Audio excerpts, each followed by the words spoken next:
Hello and welcome to this video entitled Tips for Tracking School Health Related Professional Development and Technical Assistance. This video was prepared in September 2019 for the Centers for Disease Control and Prevention's School Health Branch. It's intended for recipients of the School Health Branch funding, as well as other professionals delivering school health related programming within state agencies, school systems, school-based health centers, and school partner organizations. The information in this video will be helpful to state and district level school health program managers, school health staff, and evaluators who implement and evaluate professional development and technical assistance related to school health programming. In this video, I'll often refer to professional development as PD and technical assistance as TA. I'm Dr. Sarita Skelton-Wilson, a research science manager at ICF. For the past several years, I've supported CDC school health branch evaluation work and have been deeply engaged in helping state education agencies strengthen and monitor their technical assistance and professional development efforts. I'll be your presenter. Here's an overview of the topics I'll be discussing. I'll start by pointing out the difference between PD and TA. Then I'll discuss the role of PD and TA in school health programming, the purpose of tracking PD and TA implementation, the data to track, that is, the types of information you should be collecting and monitoring. I'll explore some methods and systems for tracking PD and TA. I'll also outline the key implementation steps for tracking PD and TA for school health. I'll highlight some tips and pitfalls related to tracking your PD and TA. And finally, I'll share some helpful resources. Okay, let's begin. To make sure we're all on the same page, I'll start by describing professional development. Professional development is a systematic process that strengthens how professionals, including school health professionals, obtain and retain knowledge, skills, and attitudes. This image represents the cyclical framework of the 6 CDC recommended professional development practices. I'll briefly describe each one. First, sustain a PD infrastructure. This is about establishing leadership, procedures, and financial resources to support PD. It includes recruiting and assessing qualified PD providers and setting up a data management system to, you guessed it, track PD. Next is design PD offerings. PD offerings or activities should be carefully designed to meet the target audience's needs using instructionally sound, engaging approaches. Next, promote PD services. You have to reach your target audience by implementing a comprehensive promotional or marketing plan. You can track the results of your promotional efforts to see what works best. Then, deliver PD. Offerings may include information sessions, trainings, workshops, or TA. You'll want to track several aspects of PD delivery. But that's not all. Next is provide follow-up support. This critical step is to ensure the target audience retains and applies learning. And yes, you'll want to track this too. Finally, evaluate PD processes. You'll need to develop instruments to collect evaluation data from multiple sources and measure your success against your stated PD objectives. I mention these 6 PD practices as a reminder, but also to prompt you to start thinking about tracking. You may have heard me mention TA as one of the possible activities for delivering professional development. So what's the difference between professional development and technical assistance? That's an important distinction. For the purposes of this video and CDC School Health Branch, PD is kind of an umbrella term. Under this umbrella, PD covers 4 common offerings or activities: information sessions, including in-person presentations and webinars, trainings, workshops, and technical assistance. That's right, sometimes technical assistance falls under the umbrella of PD. In this context, TA is another type of offering used to strengthen school health professionals' knowledge and skills. Let's briefly visit each of these offerings. Information sessions usually provide a general level of knowledge or familiarity on a specific topic to a group. These can be in person or virtual sessions like webinars, for instance. Trainings offer hands on instructional experience to a group to convey new skills or knowledge that can be applied immediately. Workshops tend to be educational programs for smaller groups that focus on skills in a particular field.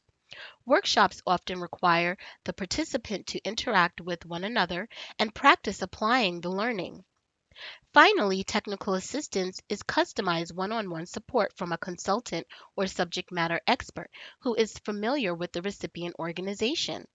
TA can be used to provide follow up support after PD delivery.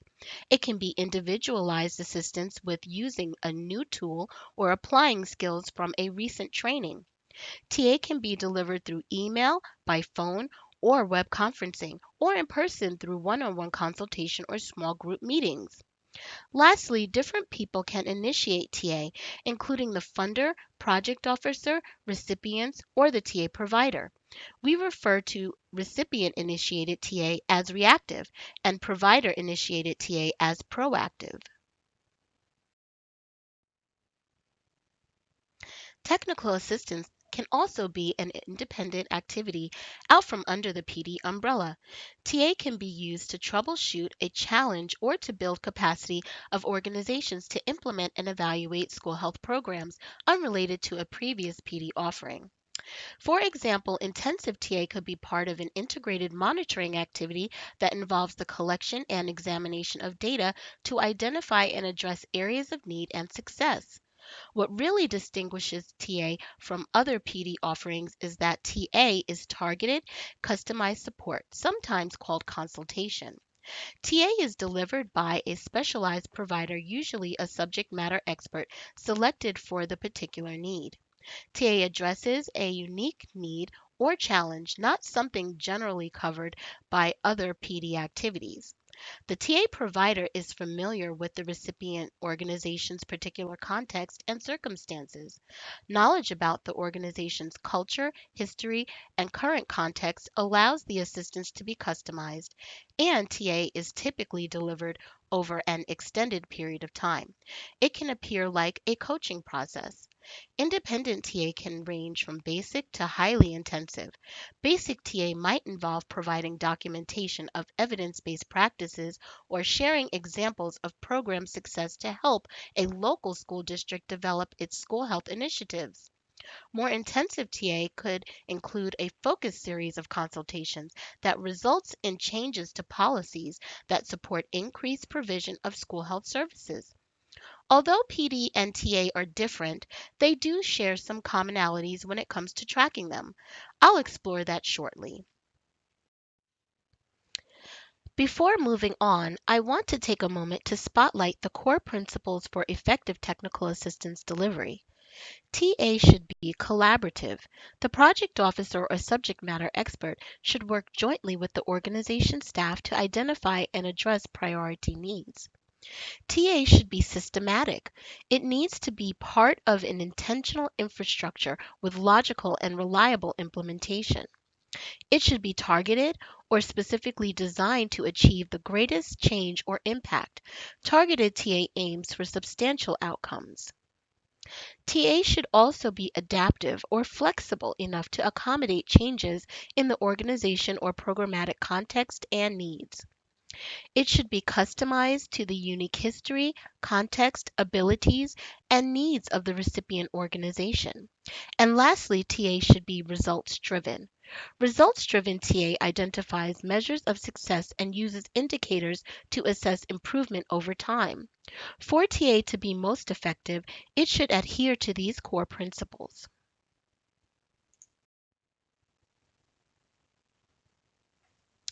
The role of PD and TA in school health cannot be overstated.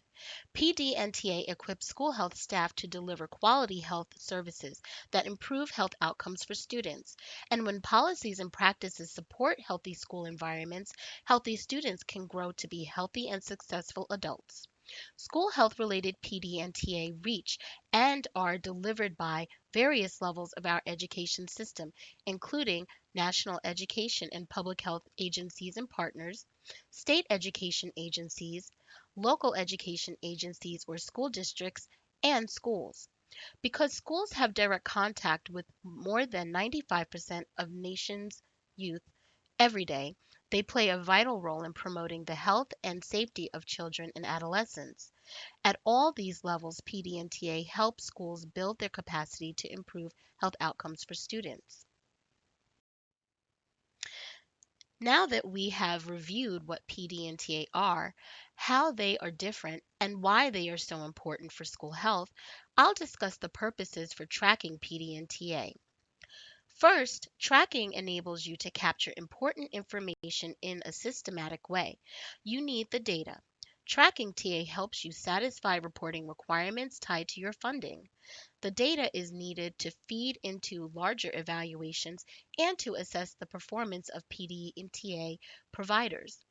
This important information allows you to quantify your PD offerings and TA delivery and helps you demonstrate your support of school health programming. Also, systematic tracking standardizes data collection, which is helpful. Next, tracking helps to inform PD and TA implementation and delivery. It supports continuous quality improvement. For instance, it can reveal which topics are in high or low demand through analysis of attendance and participant feedback. Tracking can inform the timing and format of your PD offerings and the quality of your providers. Tracking is also useful to assess achievement of PD objectives and TA goals. PD offerings should always have predefined learning objectives. TA engagements should always be focused on an agreed upon goal. In both cases, tracking is used to assess whether learning objectives and goals were met. It's a measure of success to ensure you're meeting participants' needs. And finally, tracking is necessary to evaluate PD and TA impact. I'm talking about the effort or outcome of the PD and TA. What impact are your PD and TA efforts having? Is your PD resulting in behavior change, organizational transformation, or local policy improvement? So, as you can see, tracking PD and TA serves to capture important information about implementation and impact, information you need for reporting, quality improvement, and evaluation. I'd like to highlight some costs and benefits of tracking PD and TA. First, the cost. Tracking PD and TA does require an investment of resources. These include systems and processes for collecting and tracking information. This might include protocols and agreements, softwares, and data sources. Stakeholder participation and buy in. You need to engage and support the stakeholders who have to report the data and use the data. Expertise and skills. Your staff and partners need the knowledge, skills, and time to collect, manage, analyze, and report data and findings. But what about the benefits? We believe they outweigh the costs. The benefits of tracking PD and TA include infrastructure development. Systematic tracking of PD and TA strengthens organization and program infrastructure. Collecting PD and TA information helps decision makers prioritize and allocate resources effectively. Tracking PD and TA also informs stakeholders. It provides insights to their needs and expectations around school health. Tracking supports continuous quality improvement of school health programs. In other words, if you're not tracking PD and TA, you won't know how successful your work is. Ongoing tracking contributes to the development of a strong programmatic infrastructure and provides proof of the value of PD and TA to stakeholders. That's a huge benefit. Okay, next I'm going to share the core data elements you should track for PD and TA related to implementation. Let's start with professional development implementation. For PD, you should capture and record offering information about the PD activities themselves and also participant information. Let's start with offering information. You could track any number of data elements, but at minimum, these are the core elements you should track for your PD offerings. The date or dates the PD offering was provided, the topic or topics covered during the PD offering. This could be just one word or some concise phrases that describes the subject matter. The title or name of the PD offering. This may be more elaborate or creative than the topic itself. The learning objectives. Typically, these would be 2 to 4 bullets describing what the participants will be able to do as a result of the PD. The type of offering. It might be a workshop, an in-person training, a webinar, a presentation, follow-up technical assistance, or some other PD. The duration of the PD. This might be 1 hour, 3 hours, 8 hours, or even multiple days. The PD provider's name. You'll want to keep track of who delivered the training or workshop, or whatever it is. And the provider's organization affiliation. Now let's look at participant information. At minimum, you should capture and record the following data elements for PD participants: the name of PD participants, the role of each participant. This may be school nurse, superintendent, nutrition coordinator, teacher, or other position title. The organizational affiliation of the participant. This might be the name of the local education agency with which the participant is affiliated. If the participants are also associated with particular schools, then include the name of the school. The participant's contact information, such as phone number, email, and address. The total number of participants which you will be able to calculate. And lastly, follow-up actions for the provider of PD. Again, you may find it helpful to track additional information, but this represents the minimum data elements you should track for professional development implementation. Now let's look at tracking technical assistance implementation. You should capture and record TA information about TA engagements themselves and also TA recipients, the people who are receiving the TA. Let's start with TA information. You could track any number of data elements, but at minimum, these are the core elements you should track for your TA activities. The date or dates of TA delivery. The TA provider's name. You may want to include some contact information like the phone number and email. That might be helpful for future engagements. The TA provider's organizational affiliation. The topic or topics discussed during the TA engagement. The description of the TA need or request. This could just be a short paragraph or blurb describing the specific request or issue to be addressed. The TA format and mode. This just describes how the TA was delivered, for example, via email, phone consultations, in-person visits, webinar, or another format. Now let's look at recipient information. At a minimum, you should capture and record the following data elements for TA recipients: the TA recipient organization name, the individual's names and roles. This is just a list of people who participated in the TA engagement and their position titles. It could be one person or several. The recipient's contact information, such as phone number, email, and address. And finally, follow-up actions. These are next steps for the TA provider or recipient to complete immediately following TA or in the near future. Again, you may find it helpful to track additional information, but this list represents the minimum data elements you should track for technical assistance implementation. I want to emphasize that PD and TA tracking supports evaluation of both implementation and impact. Generally speaking, evaluation of implementation tries to answer questions like, how was it delivered? Or what was the quality of PD and TA services delivered? On the other hand, evaluation impact tries to answer questions like, were the goals or learning objectives met? And what were the effects of the PD offerings and TA services on individuals, organizations, and programs? The types of data elements you would need to track to assess the impact of PD and TA really depend on the objectives of your activities and the goals of your school health program. So there's no generic list of core elements for tracking impact. Remember, evaluation should assess how well providers achieve their predefined learning objectives and goals related to both implementation and impact. And because the PD offerings and TA activities have distinct purposes, evaluation questions should be unique for both PD and TA. Tracking and evaluating PD and TA should answer deeper, more nuanced questions about implementation. Alone, the core data elements previously mentioned can't answer everything, but they provide the core data needed to conduct basic analysis. Data elements for more detailed assessment of implementation should focus on PD or TA delivery factors such as the types of needs to address, facilitators and barriers to participant learning, successful modes of PD and TA delivery, and the reach of PD and TA services.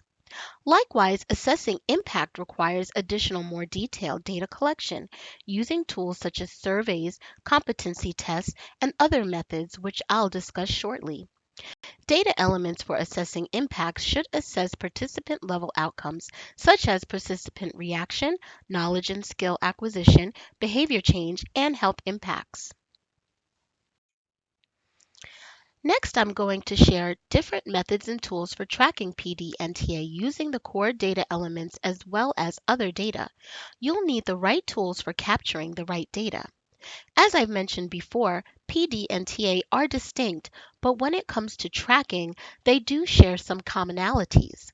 Some of the typical methods and tools for tracking PD and TA include PD and TA trackers, surveys, interviews, instructional observations, learning journals, and competency tests. Next, I'll briefly highlight the common indicators each of these tools can be used to collect. PD and TA trackers include some logs and records as well as more complex databases and tracking systems. These can be used to assess progress and quality of PD and TA implementation. Common indicators that trackers can collect include rates of participation, duration, frequency, and intensity of participation in PD and TA engagements. The reach of PD or TA, that describes whom the PD or TA is reaching in terms of the population numbers, and characteristics of participants and the settings impacted by the delivery of PD and TA. Before moving on, I'd like to share a little more about PD and TA trackers. There's no such thing as one size fits all. The types of PD and TA trackers include basic paper and pencil forms, custom-built systems, commercial data management and reporting systems, and those that enable electronic or web-based tracking. Tracking systems like these utilize a combination of forms, fields, logs, and records to capture data. Some common tracking system components include PD and TA schedules, registration records, attendance records, TA engagement notes, continuing education credits, satisfaction survey results, and learning or knowledge test results. So depending on your needs and existing data sources, you'll need to select the system and components that are right for your organization. Okay, back to our list of tools. Surveys and interviews can be designed to gather a myriad of types of indicators about PD and TA. Common indicators that surveys and interviews can collect include information about participant and providers' perceptions or reactions to PD and TA. This could be satisfaction or perceived learning or value, and behavioral changes. These are changes in knowledge or skills and changes in attitudes or culture that resulted from participation in PD or TA. Typically, these changes can be measured in the participant or in the organization. Instructional observations can not only inform you about the progress and quality of PD and TA implementation, but also about the facilitators and barriers to delivering PD and TA. Instructional observations can also help to inform how participants and providers perceive PD offerings and TA engagements. Common indicators that instructional observations can collect include alignment of PD content with learning objectives, clarity of TA goals, availability of learning opportunities, and adherence to adult learning principles. These indicators help to describe the PD and TA being provided. Lastly, learning journals and competency tests can be used to assess knowledge acquisition and behavioral outcomes of PD and TA participants. Common indicators that learning journals and competency tests collect include knowledge proficiency, mastery of skills, and use of targeted skills in professional practices. These tools can help you determine whether participants are able to apply new knowledge or skills to their school health programs. Next, I'll briefly highlight the 5 steps to implement PD and TA tracking for school health programs. The 5 steps are: 1. Assess existing tracking practices. 2. Identify system needs. 3. Select a tracking system. 4. Plan system implementation. And 5. Track and monitor PD and TA. I'll describe each of these. The first step to implementing a PD and TA tracking system is to assess existing tracking practices. You need to find out what information about PD and TA services are already being tracked or already exist. To do this, talk with the PD and TA providers and recipients. Find out how providers are already recording their PD offerings, delivery dates, topics, and participant data, and find out how recipients are already documenting their PD attendance and performance. Next, to determine available resources, find out what funding, infrastructure, and staff capacity exists to develop, implement, and sustain a tracking system. Consult with your partners to see if they have existing systems that can track PD or TA. The second step is to identify system needs. This will help you determine whether existing systems are sufficient or a new system is needed to track PD and TA for your program. Ensure core data elements are included and identify additional indicators to gather. Use the information gathered in step 1 to answer questions like, will indicators focus on PD and TA implementation and delivery, or will your system capture data on participant impacts, or both? Decide system accessibility. In other words, who needs access to the tracking system? Are they in the same or different organizations? Does the system need to be web-based so that it can be accessed by multiple PD provider organizations? Determine needed functionality. Identify the functions your tracking system needs to perform. Do you need it to capture PD implementation information, participant impacts, or both? Does it need to generate customized reports? If you need to track additional data, can new variables or fields be added easily? Considerations like these make up your system's requirements or system needs. Once you identify or confirm those, you can move on to the next step. The third step is to select a tracking system. You will either develop a system or use an existing system. To the extent possible, you should use existing tracking systems to extract relevant data. Be sure to vet your system selection with your key stakeholders before implementation. And whether you use an existing system or create a new one, you'll need to secure the financial and human resources needed to run it. Discuss resource allocation with your partners if they are involved in data sharing and tracking. Lastly, work with your partners. When data sources for tracking PD and TA exist, leverage your relationships with organizational partners to create written agreements to share data. Data sharing agreements should include language about PD and TA tracking requirements, and it should clearly outline everyone's role and responsibilities. When data sources for tracking PD and TA do not exist, work with your partners to design and implement new systems or procedures for documenting PD and/or TA activities. These could be as simple as participation rosters, sign-in sheets, registration records, and TA logs, or it could be more complex, like an online database or learning management system. The fourth step is to plan your system implementation.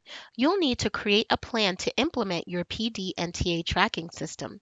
Here are some key action steps to consider. Convene an implementation workgroup. To help facilitate the development of the plan, consider recruiting a small workgroup of intended system users who can review and provide input and feedback around the PD and TA tracking system process. A work group like this could help anticipate issues, test end user experience, and build broader support for the system's implementation across the larger stakeholder group. Assign partner roles. As part of your implementation plan, carefully consider the roles of critical partners. Everyone should be singing from the same sheet of music. Plan system stages. Regardless of whether you're using an existing system or building a new system, you will need a plan that describes the various stages of system implementation, including piloting, launch, scale up, and maintenance. These stages should intentionally fit with the context of your school health programming, taking into account your program's information needs, time frame, and reporting requirements. Lastly, schedule data collection, cleaning, and reporting activities. The plan should anticipate when data collection, data cleaning, and reporting cycles will take place. Be sure the plan clearly communicates this information to key stakeholders. A solid implementation plan takes all these considerations into account. The fifth and last step in the process is to track and monitor PD and TA. In this step, you will need to leverage champions and early adopters. Your implementation workgroup can function in this capacity to aid in the piloting and launch of the system. Prioritize rollout of the system based on end user group readiness and needs for support. You may implement tracking with some users earlier than others. Early and late adopters will need varying levels of support to use the system. Routinely test operational quality. In addition to monitoring the initial launch and changes to end user needs, you will also want to routinely test the system to ensure it functions as expected. Monitor needed changes and make enhancements. Over time, you may catch system bugs that need to be corrected or tracking needs that need to be satisfied. Log those change requests and make system enhancements as appropriate. Okay, those are the 5 steps to implement PD and TA tracking.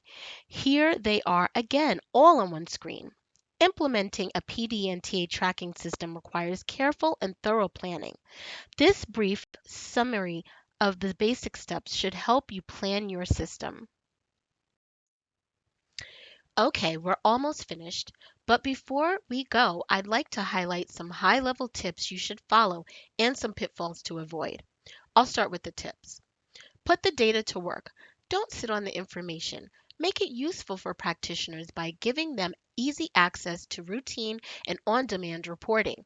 Create and disseminate data tracking products and outputs that PD and TA providers and participants can use. Schedule data entry and reporting. Establish predictable data entry cutoff dates and reporting schedules. This helps set expectations for users and keeps your data fresh. Provide support and tools. Be sure to create guidance documents and tools to help users enter timely and accurate information about PD offerings and TA delivery. Protect sensitive data. If you're documenting training participant outcomes, for instance, work with school systems to ensure compliance with Institutional Review Board or IRB requirements around human subject data. Foster data sharing. Work with program evaluators and other program partners to identify common data interests. Encourage sharing of data and reports when it's useful and appropriate. Consulting Measuring Implementation to Impact, a guide to evaluating professional development. This guide is available through the CDC Healthy Schools website. This resource discusses how to use your PD and TA tracking data to evaluate implementation and impact. And now, here are a couple of pitfalls to avoid when tracking PD and TA. Reinventing the wheel. You probably don't need to build something from scratch. Instead, utilize existing tracking systems and other data sources to gather information about PD and TA activities. These may include program records, registration reports, or other information about PD and TA offerings, audiences, and providers. Assuming If you build it, they will come. Unfortunately, even if you build a wonderful tracking system, they might not come. Recognize that system users might have varying levels of readiness. They may need different types of communication and support to use your PD and TA tracking system. At a minimum, make sure that end users know what to track, where to track it, when to track it, and how to track it. Ignoring your data, another pitfall. Please do not ignore your data. If your program and stakeholders are expending valuable resources to track and report PD offerings and TA activities, then be sure to use the data. Use it to share information back to participants and providers about how needs are evolving or how PD and TA activities are making an impact. This will inform how PD and TA are delivered in the future and provide an opportunity for mid-course corrections and improvements to be made. And last, withholding information about tracking requirements and processes. That's a no-no. You want to make it clear to your users what is expected and how they are to meet the requirements. This goes back to scheduling clear data entry deadlines and expectations.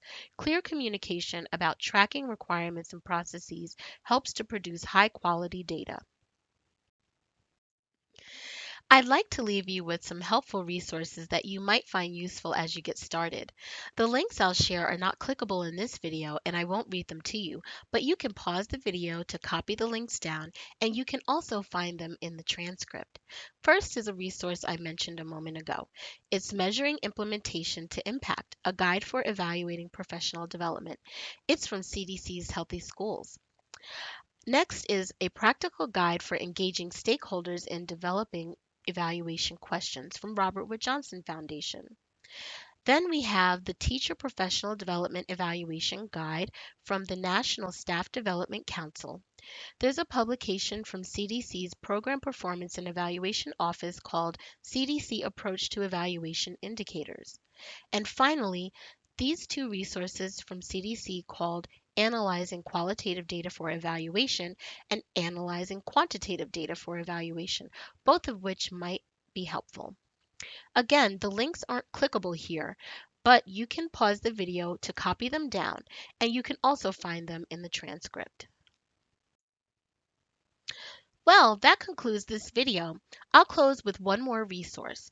For more information about PD and TA for school health, you can visit CDC Training Tools for Healthy Schools professional development webpage at cdc.gov/healthyschools/trainingtools.htm. That concludes this video on tips for tracking school health related professional development and technical assistance. Thanks for watching.